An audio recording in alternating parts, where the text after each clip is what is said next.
Rush Creek Ranch was started by my parents in 1976, right here on the same acres. We've added a few since then, but the core of that business and those acres are still with us today. And so we run a stocker operation with cattle, and we run an intensive rotational grazing operation. So we have larger sets of cattle that are divvied out into 8 different groups by males and females, steers and heifers. They rotate through kind of 35 to 40 pastures and trying to utilize the forages that we grow here in southwestern Wisconsin. They're all on 5 acres at a time, and so you get a lot of cattle in one place, take that forage off, and then let it come back, basically let Mother Nature take its course. We're blessed usually with a sufficient amount of rain and then sun as well, and so trying to just utilize best what Mother Nature puts here for us. Sustainability has been a key word, especially in the agricultural world, for many years. I think our operation here at Rush Creek Ranch is incredibly sustainable and great for the environment. We have these cattle out in these pastures utilizing these forages. If you can see in the background how rough that is, it would be impossible to farm that. And so instead of it sitting in woods and not being productive,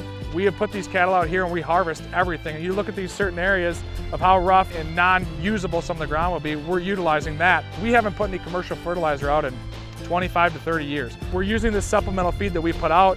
Those cattle make manure, put it back on the pasture, and so that's, in our opinion, an advantage to being in this intense rotation system that we're in, is that we're trying to get the manure spread as evenly as we can throughout this 5-acre pasture. So it seems like a simple thing, but we'll put the bunks at one end, the water tank at another. Trying to put those at opposite ends of the pasture makes that manure distribution even more, and it makes it so that the entire pasture itself is more productive and more evenly productive throughout that given area. Come out and see what we do and see how these animals utilize it